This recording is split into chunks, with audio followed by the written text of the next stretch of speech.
We're so excited, everybody, because Spark is back for a limited run engagement in November. Yeah, we are so excited. We had a great run in July. We heard from a lot of people that they want more. So we are happy to let you know that we've added 3 shows, November 1st, 2nd, and 3rd. The performances will take place in Norwalk, Connecticut at an amazing venue. It's the personal studio and performance venue of an incredible artist named Five Fingers. And the venue is called the Art Monster Studio. We will put the ticket link in our bio as well as on our website, woowoointherealworld.com. You won't want to miss this production, and we hope to see you there.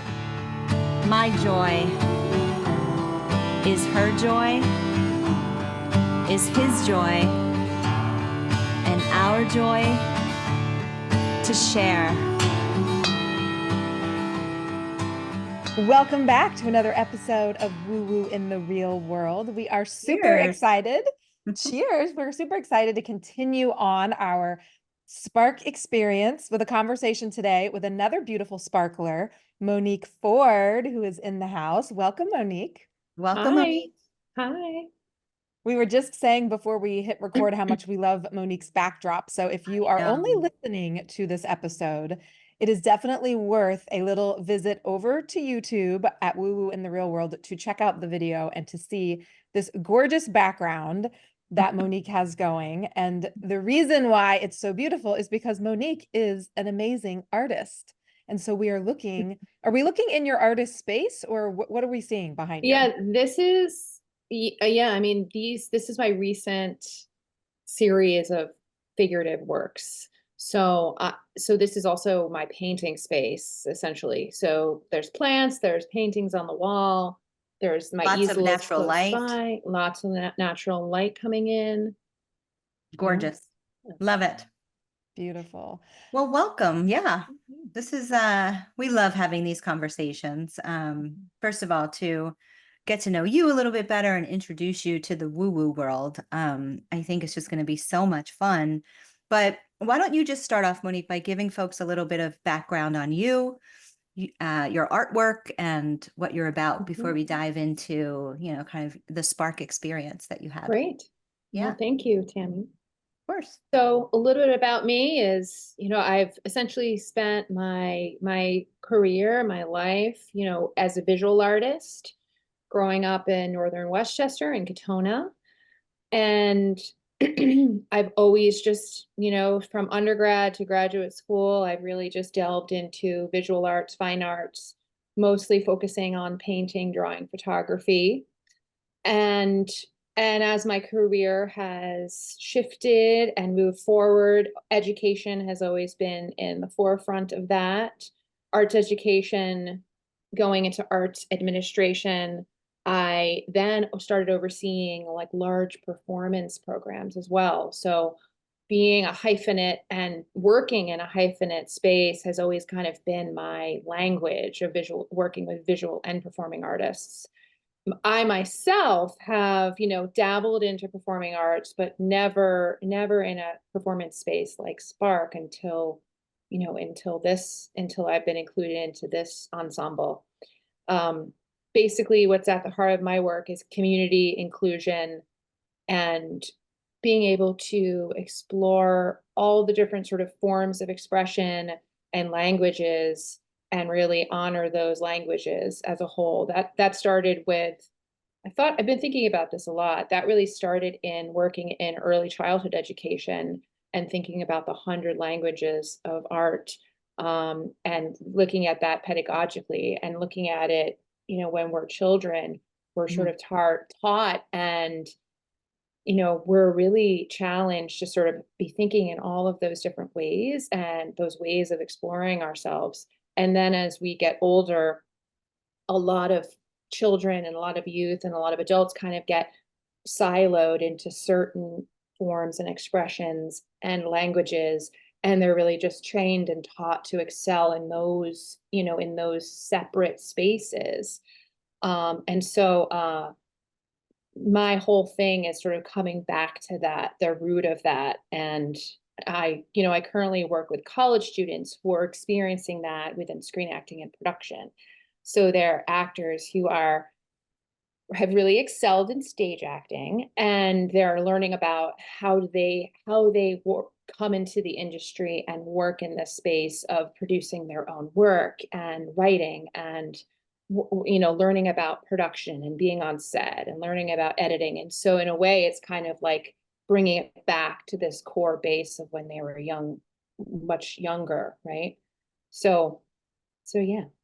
Wow. I Amazing. have a follow-up question for you. That was super interesting. I love learning more about everybody's backgrounds because we've said it already on this season so many times, but it's worth repeating in case this is the first episode that people are listening to, that the group of Spark peeps, women, we call ourselves the Sparklers, Yes. we didn't all know each other before coming into the experience. We perhaps, like Monique, you and I knew of each other, but we didn't really know each other super well. So this has been such a great experience to not only get to know all these other women, but now having the opportunity to sit down with the podcast to learn more. I love hearing everybody's backgrounds. And so I loved hearing yours, but you said one thing that I just want to do a quick follow-up on, because I'd never heard the phrase 100 language, what was it? 100 languages of art? 100 languages of expression. Like, yeah, it's rooted in the Emilio Reggio approach, which is like an inquiry-based approach to early childhood learning. And I worked in a preschool for 3 years, and that encompassed that approach. And that was like how they sort of fostered art into every experience that there was in the classroom. So yeah, well, I love that. That's a book that was written. I think that's so great because we lose that, we lose our innate sense of curiosity, and we also lose the artistic, perhaps, flair as we go through life, which kind of leads us to a question we like to start off asking our guests, which is, tell us a little bit about 5-year-old Monique, and what was she like? Oh gosh. 5-year-old Monique went to a Catholic school in Park Slope. Wasn't a great student, was not excelling in that space, did not like to wear uniform. 5-year-old Monique would come home from school and take off her outfit as soon as she could possibly take it off. And did you have the plaid skirt? I had a dark blue plaid skirt situation. I had to wear socks that went up to my, over my calves. It was not I was not really honored in that space, let's just say. So no unique expressions in the fashion way at a Catholic school. All of us are Catholic school kids. So that's right. I'm actually talking to 2 Catholic school girls, I think, right? Yes. Yeah. So you understand this. There's not a lot of us out there.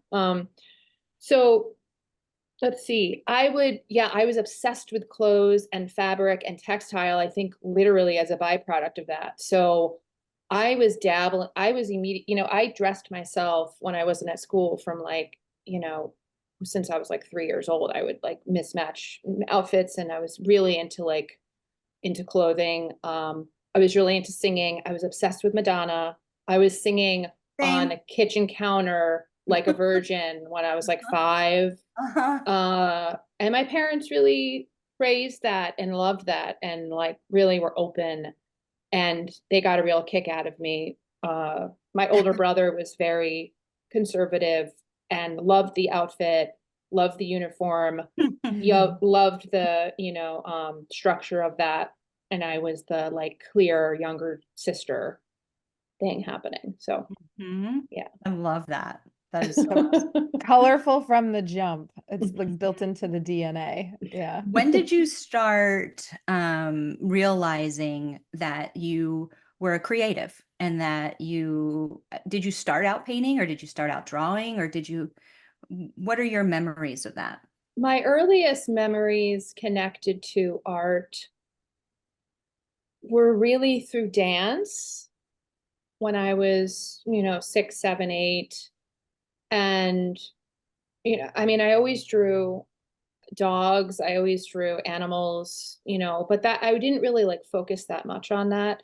I think, I guess, besides movement and dance classes, which I loved, I guess in high school, I focused a lot more on, visual arts through drawing and probably photography, not painting yet. Um, my dad was a designer, so he was also an incredible draftsman. So drawing was like intense in the family. And so was film. My family was never like a Broadway family. We would go like to the cinema, Uh-huh. So it was like Yeah. a very I love how you said that, to the yeah, cinema. to the cinema, 45 minutes before it starts to like get the best seats. And it was a whole thing. So, Yeah. um, yeah. And then in high school, I went to John Jay High School. It was a fairly rigorous arts program at that point. Was in an AP art. I knew at that point, like I'm applying to art school, I'm going to art school. This is what's happening. I never really thought about doing like studying in college, studying anything else. I was a women's studies minor, but it was just clear I wanted to really like dive into visual arts. Started as a sculpture major and then connected deeply with a painting teacher. And then by probably like my sophomore, junior year, I basically had like my own painting studio at the school I was at. I went to Plattsburgh State and they knew right away that like I wasn't just interested in like painting the model that they would set up for me. I was interested in going out and like directing scenes and photographing them and then my own compositions and that were very psychological about women, for women, a whole storytelling within that framework, all of whatever I was creating.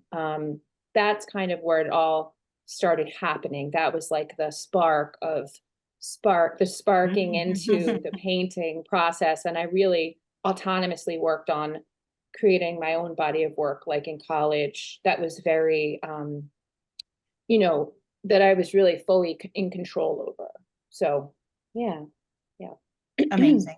Amazing. So I think it's a good time to introduce here how we met, right? And like Becky, we all live in the same community, but we don't necessarily have the opportunity to really connect in a deep way with each other, with people sometimes, right?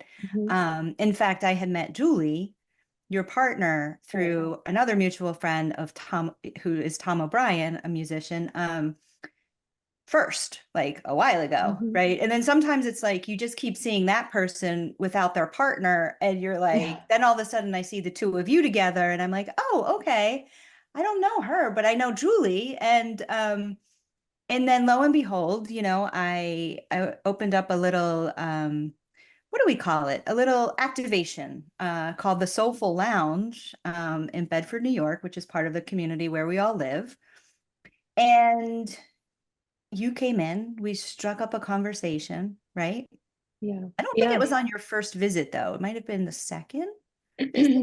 I think so. Yeah. I kept seeing, I mean, you're like a marketing queen. You were like, like I just remember seeing some of your posts and being like, oh my God, I really need to get to this space. This is so close to me. And I commute into the city and you were having these like meditation Thursdays. And I was like, oh, I'm never here for stuff that I want to go to. And then I just remember seeing some pop-ups about like, you were having, you have I just really wanted to check. Your space seemed so beautiful. And it was like, it's literally in the, Walking I can distance now, almost right, like, from where you are? yeah, it's literally around the corner of this like quaint little village I'm in. And it just seemed like such a special place. And I knew that, you were friends with Julie and that you were a performing artist, but also doing all these other things. And you had this other shop. And so I wanted to check it out. And it was a kind of thing of like, oh, I'm going to go, I'm just going to walk over and, just Get it out of your system. go into this beautiful space on a Saturday. I think it was like a Saturday afternoon. Yeah. And then, Yep. and then I came back and I came back with Julie. I think we were there together. Right. And we were just talking about I was building a body of work of figurative pieces and reflecting on a lot of my work and writing a lot about what my body of work is about, getting ready for a bigger show. And then you had started to, I opened up a little bit and we started talking at a deeper level. And you started talking about Spark and about this new upcoming project you were working on. And, you said a variety of things that resonated with me. And I remember, getting in my car and driving back to Julie's house, and everything you said, you talked about performance art, you talked about storytelling, you talked about monologues, you talked about, you would ask me if I'd ever painted, in a performative way. And then all of those things just like fit together into what I was going through and processing. And I was in the car and I just like visualized my story like while I was in the car. And I got out of the car and I told Julie, I said, oh my God, I just saw the whole piece of what like my monologue would look like. And she said, well, you got to write it down. So for the next like hour, I just wrote it down as a draft and then started thinking about immediately like, the movement, the words, what text, I immediately just started processing from all the different lenses of, for me, it's not just about words, it's about the physicality, it's about motion and movement, gesture, expression, and also music. And so sort of to me, when I imagine and I sort of start blocking out pieces like that, it encompasses all of those at the same time. Yeah. And it's very chaotic at first. It's like it's not like, starting from one piece and then developing it out. It's like everything's already up here. Yeah. In all these different layers. Yeah. And then it's like kind of unraveling the layers is like the editing process. Yeah. Yeah. So, yeah, what I also remember about our initial meeting is there was like this 1-2, like very close in proximity. Like we met, I think we had a couple of conversations around art and I was curating art in the space. And I was like, I was like, I would love to have your art here. It just, everything that you've just described sounds so perfect for the space. Right. Right. And so it's when you brought that painting, I Am Rising, which that visit was so striking to me, the energy from that canvas. And I was like, tell me about this painting. Tell me about your process. And as you started to talk about the music you were listening to and how that painting came together and the messages and sort of just the feeling that that particular piece of work evoked, right? I just could not get out of my mind, like, this needs to be in Spark, because at that time it was well underway. And I had no clue, obviously, like that much more about you. I did not really know. Right. Right. But Yeah. I do remember we both had this spark moment between the two of us, like something just happened, something just alchemized. I'm going to hang this painting up on the wall, like bring me more, right? Right. And think about like, I remember saying to you, like, would you consider a monologue, right? And in my mind, I could see you painting as you were talking. And then what you ultimately ended up developing for Spark as your piece is just so moving and so powerful. I love the layers of it. And, I know from the audiences, in many ways it's kind of blown their mind. So you took the assignment and you ran with it, girl. Yeah, it would probably be helpful for our audience, for anyone who hasn't seen the show yet.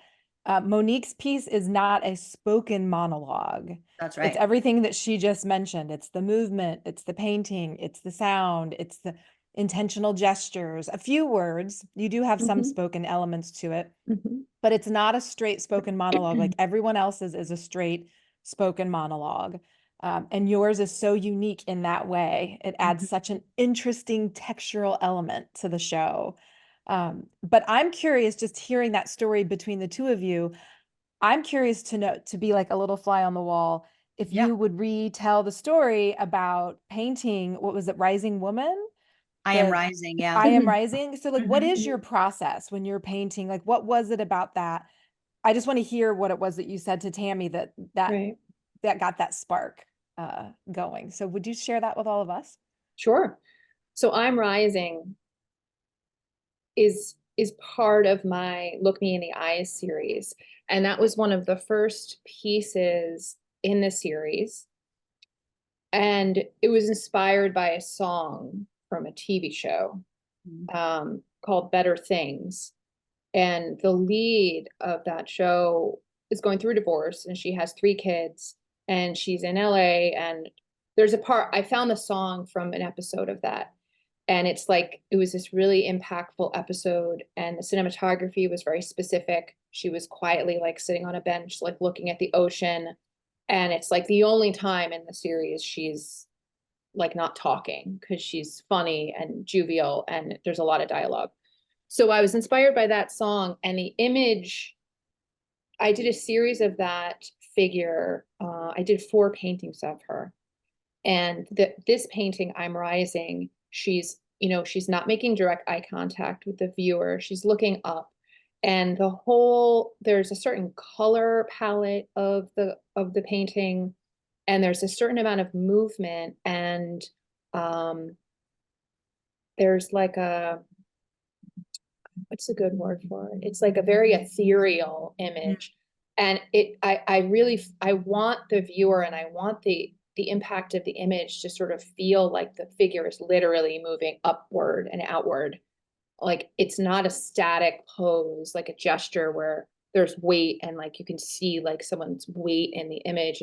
It's really like almost angelic in a sense, or like almost religious in a sense, or spiritual in a sense, where it's literally like evoking, the figure is like coming out of the canvas and moving upward.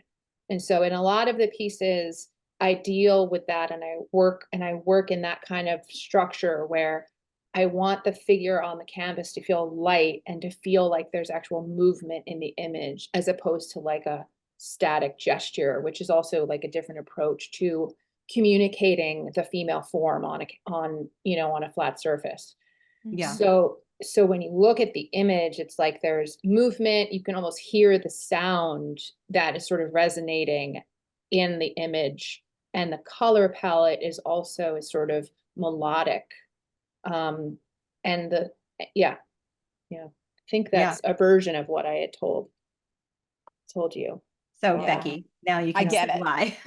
Yeah. I get it. Well, I mean, it's funny because you can see that the essence of that comes through your monologue. We'll call it a monologue, although it's so much more diverse than that. But you can feel that essence coming through of the rising, of the flow, of the harmony, of the colors and textures and all of those things. So thank Yeah. you for And the sharing that with amazing thing us. about that is the woman that bought the painting, right? So, I mean, it sold relatively quickly of bringing it in to the space. She could not be more perfect. In fact, she kind of looks like the woman in the painting. She does. I saw her. Yeah. Yeah. Right. And so Mhm. that was amazing because I had been posting about it.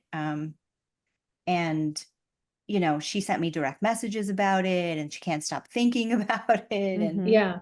yeah, Yeah. so I mean, everything that you're describing about that painting, it was, really incredible to experience it up close and personal. And clearly it had some kind of like frequency that attached or attracted the right person for it, Mhm. right? I mean, it was pretty amazing.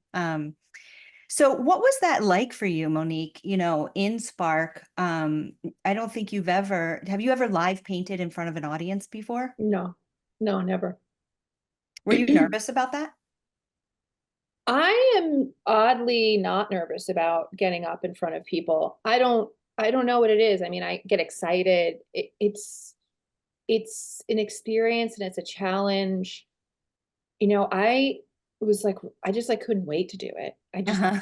you know, I just, I don't have those, like, I don't have anxiety about being in a performative role. Mm-hmm. Um, I guess at first the process was, oh my God, what image am I going to paint? What's going Mm, to be the most authentic? And like, how am I gonna, you know, am I gonna be sort of like illustrating something I already did? Or, you know, I Mm-hmm. had to sort of work out that in my head because I wanted it to be, I want it to feel as in the moment as and authentic as possible. Mm-hmm. So, so I looked at a painting I had just done that was called Past, Present, and Future. And the figure in that image is looking over her shoulder, looking back at the viewer. And the composition is essentially psychologically three spaces. It's she's looking back, she's in Mm-hmm. the present moment, and the future is sort of on the other side of her, like through the window. Mm. And there's like these three psychological and physical spaces in the composition. And I just intuitively knew that that was the image, and mm, that was the image that was going to work for the performance. It wasn't an image of me. I mean, it resembles me, but it really was supposed to encompass sort of like a symbol for all women. So, Mm-hmm. so I used that as a reference and then just structured out, okay, this is going to be three sequences of painting. I'm going to start and do the wash of the background. Mm-hmm. I'm going to, you know, structure in at the next sequence of painting, I'm going to structure in a sketch of her face. And then I'm going to sort of add a little bit of more structure to the foreground and to the background of the image. And it worked. I mean, the intention of it, the, you know, the meaning of that painting itself, like it just all kind of fell into place. So, mm, Yeah. Yeah. And what I love about it too is it's just so in the moment, first of all, mhm, right? I mean, there's probably something that was in that first painting on Friday during opening night.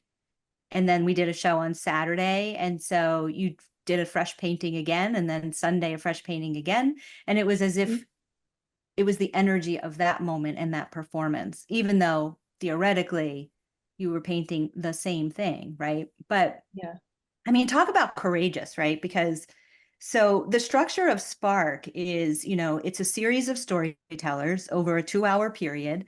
And as much as we try to have like a 7-minute time block for everyone, we were just like, you know what? We need to honor these stories, right? We're not going to, cut anybody off at the 7-minute mark as long as the story rings true and feels like everything in that story is essential, right? Um, so as we flow through the show of storyteller to storyteller, and there's an arc that kind of goes throughout that connects it all together. Your piece in particular is so incredibly courageous, right? mhm, Because you're doing so many different things. There's movement, there's paint, the painting that we talked about, and then, the spoken word element of it. And I know for like in the rehearsals in the beginning when, I'm thinking to myself as someone who is, creating the show, right? So, we're moving an easel onto onto the stage with a blank canvas, with open paints, with water, and and then she's going to be moving around, right? So I'm like schwitzing through every step as we're blocking this thing out. And I'm like, I know for me, if I was like in the moment and I swung my arm around, oh my God, is the canvas gonna go flying off the easel, right? But the point of this little the ridiculous thing that I'm saying is you were so elegant and so mhm, smooth and so in control of your performance that it was just so beautiful to watch. It was just like you were owning every single thing that you were doing, whether it was, the stroke of the brush on the canvas or, how you were moving on stage. Those moments that you were just sort of lying there were so powerful. You could feel the energy in the audience, like they were mhm. locked in, Yeah, right? yeah. How did that And feel for you? Yeah, go ahead. I was gonna say, and also it felt you very much at the same time as you were so completely in the moment, it still also felt like you were welcoming us to be in the moment with you, which was like a really cool Mm-hmm. little thing that you did. But I'm curious what Tami asked, you know, how was that for you on stage? I loved it. I loved the fact that, you know, the other artists were on the stage, and I loved the fact that you and Lynn were, you know, right there in front on the right side too. I mean, it just, as soon as I had it locked in and blocked and memorized, I mean, it took a while. I had to, you know, I was like, oh gosh, what am I going to do if I don't remember which turn to take? And I just, as soon as I memorized it and it, you know, locked it in, then I could really play with it Right. and like have a different level of ownership. So I knew to get to that place of feeling confident and having fun with it and really playing with it, I would have to like be so, you know, it had to be so ingrained in my head and so structured and so memorized that I would only be able to relax and like move it to the next level if everything was sort of, you know, Yeah. the level of To really professionalism. embody it, Yeah, right? there was no way I could embody it if I was worried about so, you know, whatever you movement or something falling or Yeah. forgetting something. I couldn't take it to the next level and really like encompass that feeling. Mm-hmm. But I loved, I mean, it was, you know, being able to just be like having the movement and the power of like laying there motionless and then the sound on, and I like, you know, embraced it in the moment Mm-hmm. 150%. And the audience there, you know, I wasn't nervous at all. I was like, this is my moment, you know. And then I Yeah. remember towards the end, when I do the final movement, you know, there was a movement I remember like leaning, you know, one of the movements is sort of like almost directly facing Becky and Lynn. And it's sort of like, you know, it actually was very nice on a structural level to have people, all of the artists are sort of around you. They're sort of like backing you up, you know. That's what Yeah. it kind of felt like. I think at first I was like nervous about that because I was like, Mm-hmm. you know, having us all out there in front, like, how is that going to feel, you know? But it actually, like, it served the piece, you know? Mm-hmm. Yeah. Yeah. That's amazing. It is. I'm curious, like on a macro level, it could be related to the actual performance, but just in terms of this was an experience for all of us who were part of it. That was a multi-month experience. You know, we met each other, we had rehearsals, we had just talks around a table, I mean, there were so many layers and so many different opportunities throughout the experience of putting Spark together. So looking at the whole arc of the experience from the very inception, from that first meeting you had with Tami until after the show was over, I'm curious what your favorite Spark moment was. One of them, I mean, there were so many of them, but I think one of them was realizing like what the next painting I was going to do was. And as I was like sitting across from Serena, I think a good example of one of the amazing spark moments was, you know, Serena's piece was directly before mine.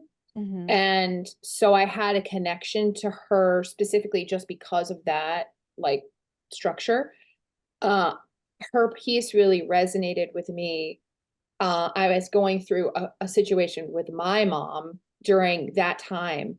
And so like hearing her talk about her like daughters and her mom, I just like I had like a deep connection to her piece because it was right before mine, but also because of the content of her piece. And then when she would go back to sit, you know, like in her spot, I just was like, I have to like her story. I want to communicate her through, you know, visually. I want to sort of communicate her piece through the lens of my process as a visual artist. That was a fun spark moment Mm. for me.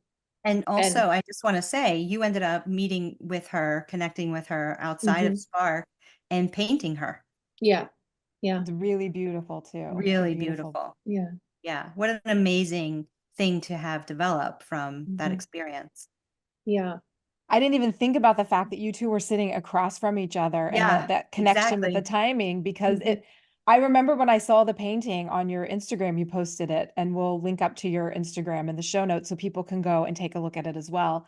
But it's so, I mean, I'm sure that all of your paintings capture the essence of the women that you're painting, which I think is magic, honestly. Like, I think that is just magic to do Mhm. that. But since I know Serena and since I've, saw her on stage and have just really, really gotten to see deeply inside to her, like that painting is so gorgeous because it really does, it captures it all. So like it's so fascinating to hear that perspective about how you were sitting across from her and how her piece Yeah. resonated. I didn't Mhm. know that, but to me, like, oh, that helps me understand how you were able to really pull all of her into that painting so much more. Yeah. Yeah, yeah. As she was sitting across from me, the light on the stage like hit her face in a specific way, and it was just like kind of a painterly way. And then I just, it's really exciting when like, all the different components of your creativity like can be at different Hmm. levels and speeds. And so like Mhm. I was in the moment doing the spark thing and I was like that I'm going to do that. Like it's, everything is so interconnected. So Yeah. That's so amazing. Would you say you're an intuitive person? yes. Yes, to the point where I've like had arguments with art students and peers while in art school and in graduate school about like the validity of being in an intuitive person and intuition in art making. You Uh-huh. know, yeah. Can you tell us a little bit more about Yeah. that? Say Like, more about that. yeah, give us a little more color. Yeah, I mean, I think intuition is sometimes like overlooked and undervalued in certain populations and in certain tables, right?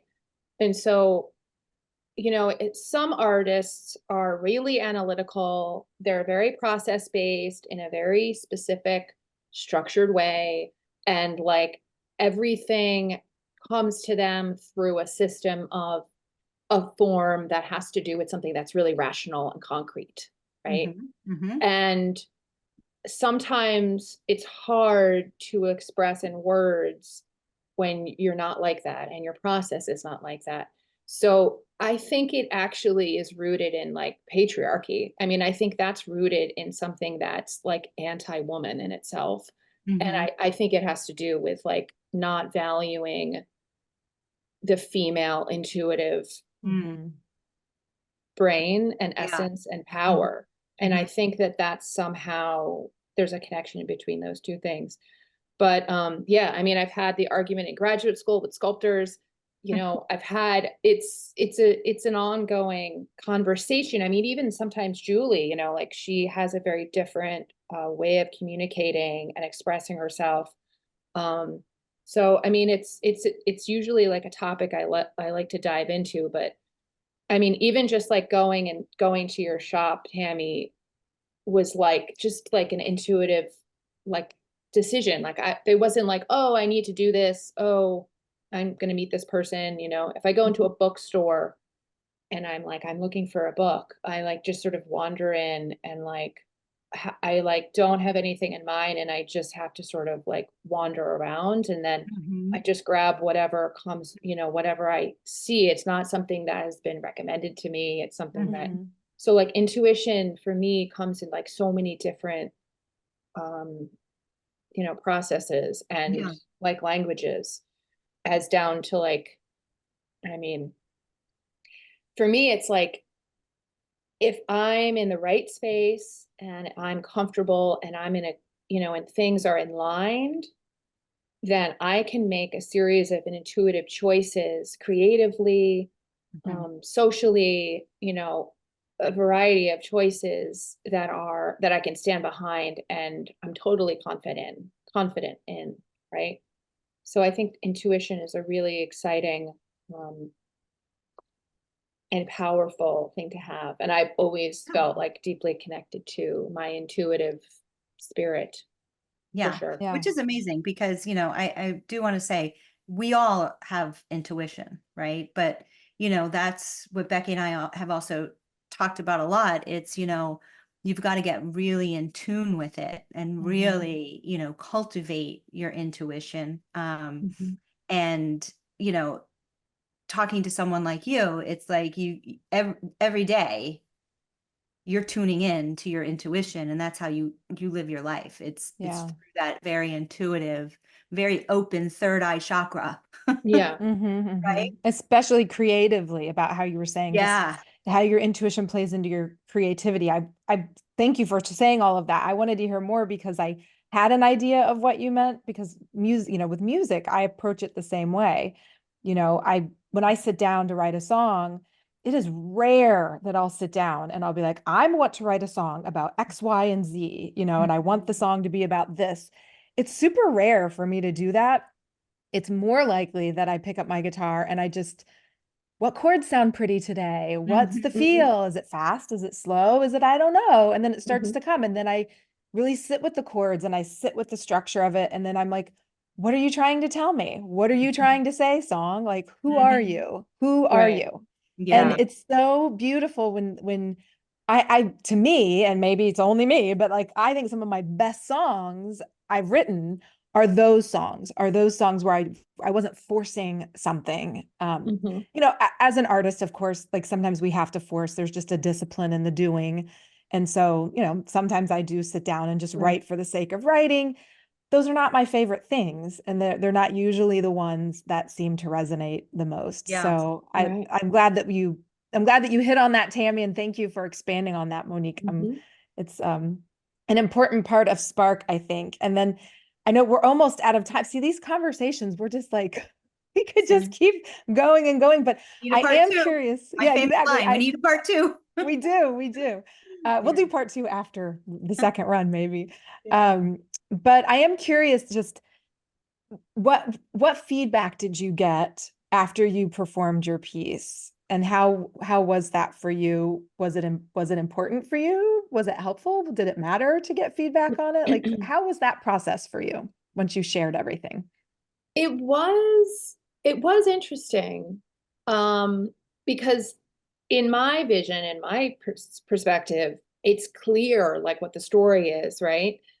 And so I was very curious to see like if was I mean, for a performance piece like that, it's like, is the goal to have someone understand the exact story you're telling? Is the Mm. goal to have them understand the sort of essence or power of what it is? Is it what is it considered to be successful in a performance piece when it's more abstract, right? And so for me, it was interesting to hear the feedback.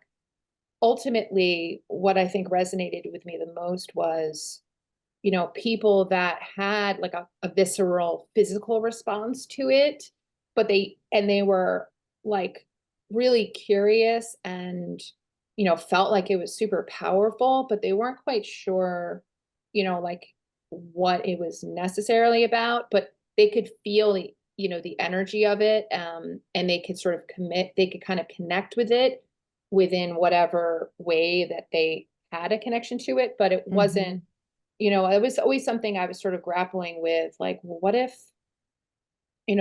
does it matter that this, that this is abstract and that, people might not, does it matter really? Does it lessen the value of it if it's not clear on what this story is? And then Mhm. I kind of let that go.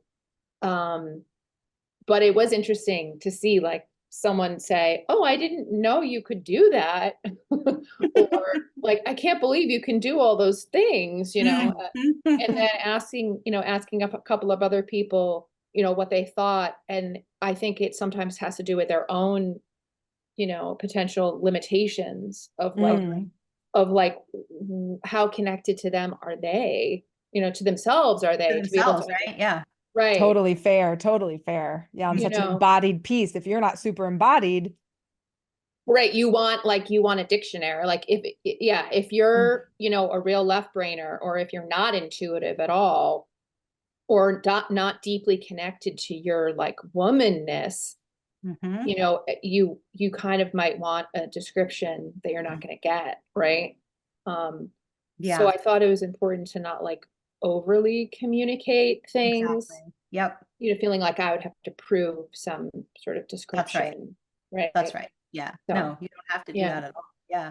yeah, Um, yeah, I mean, it feels like, this is a great way to sort of close out with a little teaser, because if you're listening out there and you're super curious about Monique's performance, and her story, I mean, it's a very powerful story. And she's extremely talented. So if you're curious, Monique will be performing in the next run of Spark, November 1st, 2nd, and 3rd at the Art Monster Studio in Norwalk, Connecticut. And we'll put the ticket link in our show notes, and we hope if you're listening and you're in the local area, you'll come check her out, because it's really something to see. It really is. And Monique, real quick, tell the people where they can find you online and on the socials. Oh, Yeah. sure. My Instagram is Monique Langley Ford. So that's my whole name. My middle name is in there. Monique Langley Ford. And that's also my website. So Great. We'll It's link them also a up in the beautiful show name. notes. It also is. sounds like a poem in and of itself. It does. Monique Langley Ford. I love It it, does. Monique. Oh, thanks for All right, coming well, on thank you. today. Thanks Yes, for thank you for having hanging me. out in our woo-woo world. Yeah. And that's it for today. All Take care. right. Love you guys. Peace out. Bye. Thank you. Bye.